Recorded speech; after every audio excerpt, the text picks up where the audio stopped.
apa yang diwahyukan ke atas dirinya. Artinya apa yang diberitakan oleh Rasulullah sallallahu alaihi wasallam pasti berlaku. Kalau Rasulullah kata akhir zaman kiblat manusia itu adalah perempuan, wa qiblatuhumun nisa, kiblat orang akhir zaman adalah perempuan. Ya, pada hari ini kita tengok kiblat orang adalah perempuan. Sebab itu kita tengok iklan-iklan apa juga jual, ada perempuan di sana. Jual minuman, perempuan yang menjadi pengiklannya. Jual baju pun perempuan, jual kereta pun perempuan. Segala-galanya perempuan dijadikan sebagai kiblat. Rasulullah memberitahu akhir zaman bangunan akan berlaku tinggi-tinggi. Yatatawaluna fil bunyan. Pada hari ini bangunan tinggi-tinggi kita tengok tuan-tuan, jadi pencakar langit.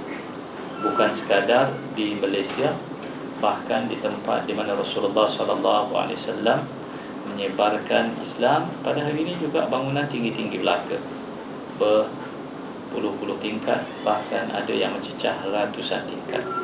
Kita tengok di Dubai, Burjul Arab, apa dipanggil, Menara Arab.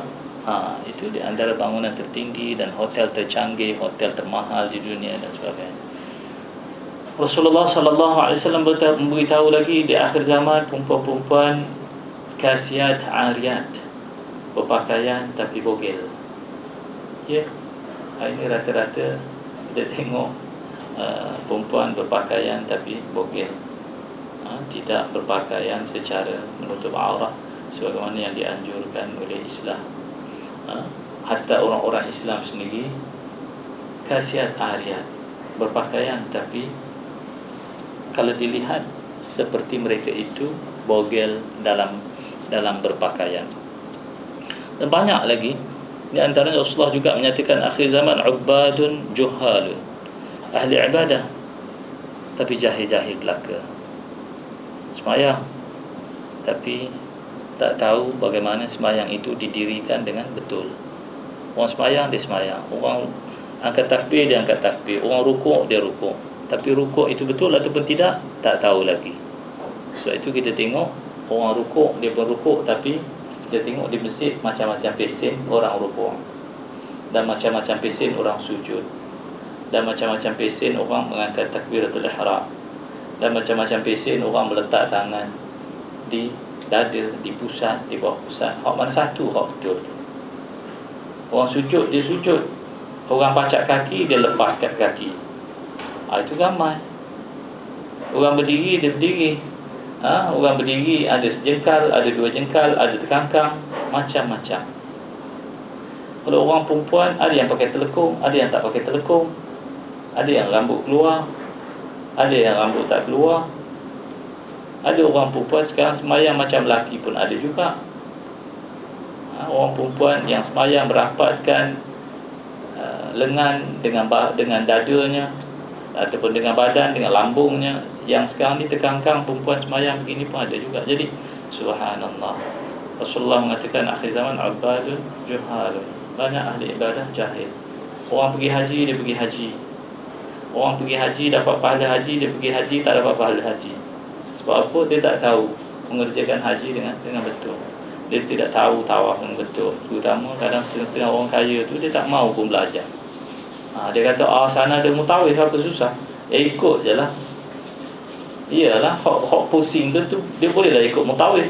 Tapi dia punya pendisilan, bagaimana cara untuk mengerjakan tawaf, umrah, sa'inya macam mana, cara badan pusing macam mana, niat macam mana, itu perlu belajar dengan detail. Dan perkara-perkara itu menjadi pengesah kepada ibadah. Ubadun juhalun. Juhal ini tuan-tuan, saya nak beritahu, juhal ini dalam bahasa Arab disebut sebagai kalimah sighah muntahal jumu', yakni kalimah jamak sehabis-habis jamak. Kerana jamak dalam bahasa Arab ini ada yang sehabis-habis, ada yang sederhana. So jamak ini apa? Plural. Plural yang maksimum plural. Dalam bahasa Inggeris tak ada maksimum plural, tapi dalam bahasa Arab ada. Jadi kalau dikatakan juhal, Artinya jahil habis. Orang Kelantan kata jahil habis. Habis bing. Jadi hari ini cukup ramai orang Islam hak jahil-jahil. Sembahyang baca Fatihah tak betul. Lepas tu dah ke mana? Fatihah tu kalau kita melihat dalam kitab-kitab fiqh tersalah menyebut huruf dzal di dalam surah Al-Fatihah itu, maka wasaklah sembahyangnya semua. Suratal ladzi dibaca dengan dzal di hujung lidah, maka dibaca dengan zai, suratal ladzina an'am, maka batallah sembahyangnya. Iya dibaca dengan iyyaka na'budu wa iyyaka nasta'in, maka batallah sembahyang. Jadi ini ramai orang yang tak ambil pusing benda-benda yang bersifat teknik. Tapi ada juga setengah orang pada hari ini dia kata, apa ustaz hak bawa mari hak susah, nanti orang tak sembahyang. Ini bukan susah, ini mudah.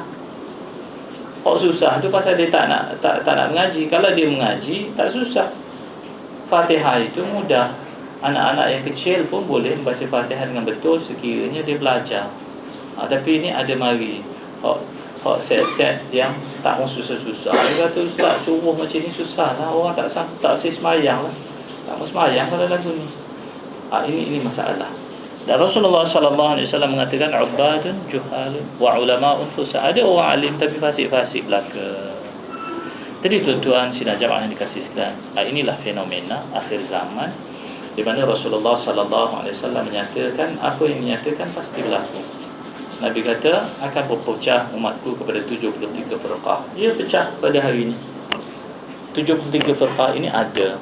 Bahkan daripada 73 firqah ini berpecah lagi kepada pecahan-pecahan yang banyak. Jadi kalau begitu kita lihat pada hari ini dalam masyarakat kita ada firqah-firqah sebahagian yang telah dijanjikan oleh Nabi itu. Di antaranya firqah-firqah yang saya lihat pada hari ini mula tersebar meluas adalah firqah yang menimbulkan banyak isu-isu yang berkaitan dengan bid'ah. Ini mula orang Kelantan kata mula geger merata tempat. Mula ribut di merata tempat. Dia kata bid'ahnya wirid selepas sembahyang. Dia kata lepas sembahyang tak boleh wirid. Wirid itu bid'ah. Berdoa, dia kata Nabi tak buat. Ni doa lepas sembahyang, dia kata bid'ah juga. Nabi tak buat. Ni apa lagi, baca Yasin malam Jumaat ni bid'ah juga, Nabi tak buat. Ni apa lagi, kunut-kunut subuh ni bid'ah, Nabi tak buat kunut-kunut ni. Nanti dia kata ni letak tangan atas pusat ni pun bid'ah juga. Hak betul sunnah ni gini kata dia. Tinggi lagu ni kata dia. Tu hak betul kata dia. Hak letak atas pusat ni tak betul. Lepas tu tasyahud tu diam je, tak betul. Dan betul ni mesti kena gedeng sepanjang-panjang tahiyat. Ini dah mula merata, dah mula ribut di merata masjid, surau dan di universiti dan di kolej-kolej dengan kata Nabi tak buat perkara ni. Bila ada kematian buat tahlil arwah, dia kata bid'ah, ni Nabi tak buat. Tahlil tu sendiri sesat. Barang siapa makan tahlil arwah tu makan haram katanya. Ini sudah banyak timbul. Begitu juga bila jenazah ada di atas rumah membaca Yasin. No. Ini Yasin ni bid'ah. Tak boleh baca Yasin. Nabi tak buat. Siapa buat benda-benda ini akan tergolong dalam golongan orang ahli bid'ah. Orang ahli bid'ah ini adalah termasuk ahli neraka, sebagaimana yang Nabi kata kullu muhdatsatin bid'ah wa kullu bid'atin dalalah wa kullu dalalatin finnar. Semua perkara-perkara yang baru adalah bid'ah dan semua bid'ah, dan setiap bid'ah itu kata mereka sesat. Tak ada hak maulid, tak ada hak hasanah. Semua adalah dalalah wa kullu dalalatin finnar, dan semua yang sesat itu adalah masuk neraka. Jadi ini di antara firqah yang saya lihat pada hari ini telah mula bergerak dalam masyarakat. Di universiti ramai dah anak-anak kita berpegang lagu ni. Begitu juga di kawasan-kawasan elit perumahan, setengah-setengah surau dah dikuasai oleh golongan ini, dan juga setengah-setengah masjid juga telah diserapi dengan ustaz-ustaz yang mengajar seumpama ini. Hatta minta maaf banyak-banyak, TV3 pun dah diresapi dengan orang-orang yang begini.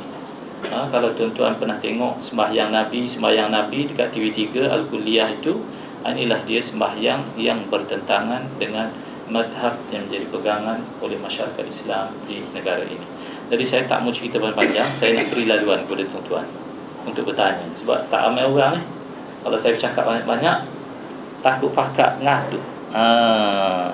Orang Kelantan kata jendera. Saya pun orang Kelantan tapi nak mengajuk-ngajuk. Cakap Kelantan.